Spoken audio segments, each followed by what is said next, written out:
I have such an exciting video for today. Today we're going to be talking about adjusting your foundation. So if you've ever had the situation of buying a foundation and it's either been the wrong shade for your skin or the undertone has been slightly off, these are products that will correct that. Today I'm going to be talking about the E.L.F. Mix to Match Adjusters, which come in shade adjusters as well as undertone adjusters. And the best part about this entire video is that these are $4 each. This is completely why I love E.L.F. You may have bought a $60 foundation that's not matching your skin correctly. $4 to correct that. But that said, like everything in the entire world, these have pros and cons as well, so I'm going to be talking about all of that in this video. I have been using these for this past week. I bought these, I think, the day they released, or at least as soon as I found out they exist. So I've definitely had some combinations work better than others. I've had some learning curves about how to use these, and I'm going to share all of that in this video. So let's start with what exactly these products are. We'll start with the shade adjusters. This comes in lighten, bronze, or deepen, depending on if you are trying to lighten a foundation for very fair skin. If you need to get a better match for your medium skin, you would go with the bronze, and if you are trying to deepen a foundation that a company didn't make deep enough, then you would use the deepen shade. And then we have the Mix to Match Undertone Adjuster. Now, I bought this in golden, and I have a couple of comments and corrections I need to make about this one. First off, the website is just blatantly wrong about some aspects of these. This comes in both golden and warmth, and it does say on the website that the golden is for yellow undertones and the warmth is for pink undertones. However, it also says the warmth is for warm undertones and the golden is for cool undertones, which is backwards. It must have been the intern. So no, if you have a pink tone to your skin, you want to buy the warmth, and if you have a yellow tone to your skin, you want to buy the golden. Now, like I said, these are $4, but I do have to point out that you only get 0.32 ounces in each one of these. Now, when it comes to the undertone adjuster, a little goes such an incredibly long way with this product that I think I'm even still kind of trying to figure it out. I think I overused this in today's foundation, but I'll explain that later through this video. This is potent. This will last a long time. You need a drop or less than a drop in order to correct a foundation's undertone. With the shade adjusters, it's a little different. I find that you might actually need a more significant amount of this, especially if you have a foundation that is more than one level off from your skin. You might need to use more of this. When it comes to the shade adjusters, I think you're more or less making a foundation. So if you've ever mixed two foundations to get to a correct foundation color, then you probably already know that you need the right ratios, and therefore you might need more of this. So I feel that this one is going to go much more quickly than the undertone adjuster.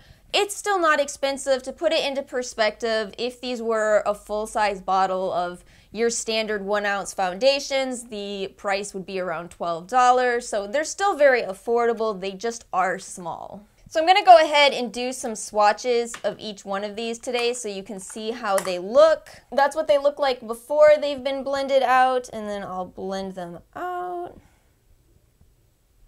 So I think you can already see what I was getting at there. Do you see how this lighten color is kind of shearing out, whereas this is still very full of pigment? This is another point that I wanted to make regarding the website. When I got this in the mail, I was kind of shocked that it says on the box yellow for olive tones instead of yellow for golden tones, because olive is a little bit different than just your standard yellow tone. That's not mentioned anywhere on the website, but I do find it to be pretty true. If you look at the yellow and the green in this editorial brights compared to that swatch of the golden undertone adjuster, you can see that that undertone adjuster does have some green to it. I really think that's rather critical information, since not every person who has a yellow undertone will also have a slightly olive undertone, so just know that. So in terms of how to use this product, I'm going to go ahead and show you guys an example. This is a foundation that I borrowed with a very pink undertone. Let's do 2 swatches of each of these. This is the Bare Minerals Complexion Rescue in Opal 01. So I mixed that second swatch into the undertone adjuster, and you can see just how massively it adjusted that color. It is nowhere near the cool undertone that it originally was. So let's go ahead and deepen up a foundation as well. This is the Cover FX Natural Finish in G20, which is actually pretty light. We're gonna make this a very light color. Well, actually, maybe we're not, and I guess that was kind of my point with this product. So there's the original G20 of Cover FX, and there it is mixed into the light shade adjuster. As you can see, that was the same amount as the yellow, and it's not as vast of a difference. Now that said, I can continue to lighten it and get it much lighter, but I will need more of that shade adjuster. At this point, I've tried mixing these two with a lot of different foundations of different coverage, a stick foundation, a concealer, and I'll go ahead and tell you how each of those worked for me. The very first mixture that I did was I've had this foundation sample that I got from Sephora for quite a while. This is the NARS Natural Radiant Longwear Foundation. Sephora ran a promo where you could get all these blister packs of foundation. I was really excited to try it, but for whatever reason, NARS sent out a sample of every medium shade that they have instead of a balanced sample. Very, very strange. So I've just been holding on to these mediums, unable to use them.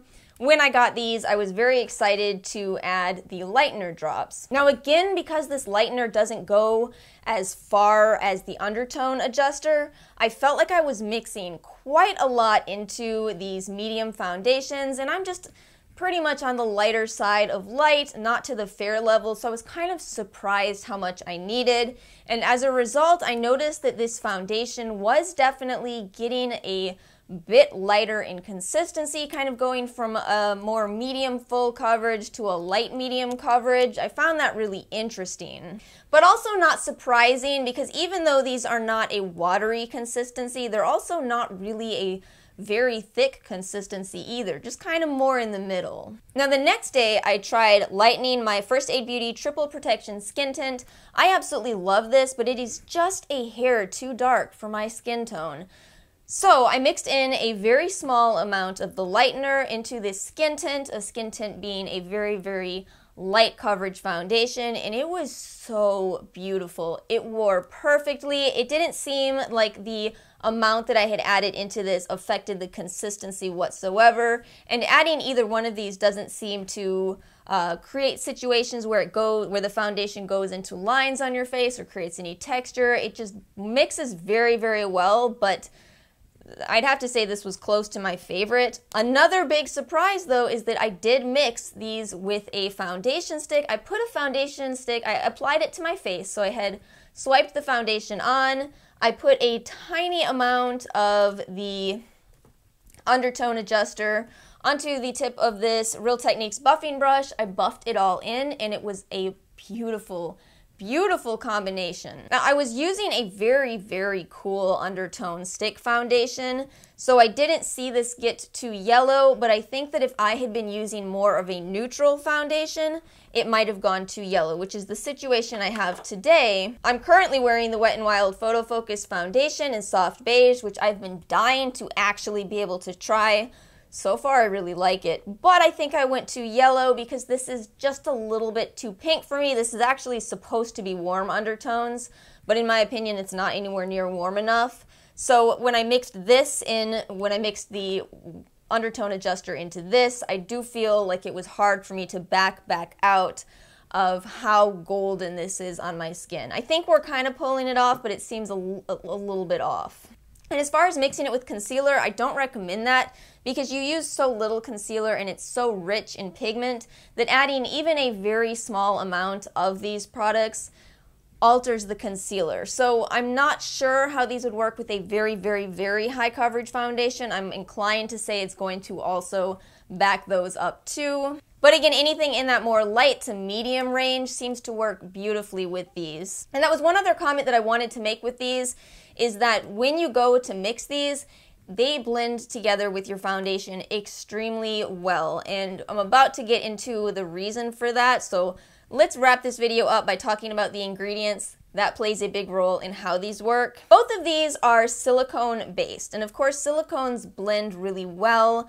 They make a very smooth canvas. They're quite appealing in foundations in general, but it's also very important that if you do have a silicone allergy or silicones break you out, that you know that the silicone that is used in these is cyclopentasiloxane. That is one of the more common problem children of the silicone family, so a certain percentage of people will not be able to use these because of that. That said, most people will be able to use these, and I think that's another contributing factor into why these were not altering my foundations or why they look so nice on the skin. In fact, I even took the Undertone adjuster and just swiped it on my skin to just kind of experiment and see if this was going to be similar to those foundations that creep into fine lines, and no, it's not. It actually looked really nice on my skin, just was kind of an example of what I might look like if I had jaundice. But as far as the consistency, it is truly a lovely consistency. I think it's very well made. So overall, I definitely recommend these. I think these are incredibly handy to have if you are a makeup lover or even if you're not, because so many people wear foundation. If you have a foundation that's just a little off, these are going to be a game changer for you. And again, they're $4. You practically can't go wrong. But I do want to reiterate one more time that if you are buying the shade adjusters, you may need more than one tube. I think this little 0.32 ounce tube is going to go quickly, whereas the Undertone adjusters are very, very intense. Go easy on them, and I think one tube will last a very long time. Alright guys, I hope you found this video helpful. If you did, make sure you give it a like, hit subscribe, and I'll see you guys next time. Peace out, YouTube.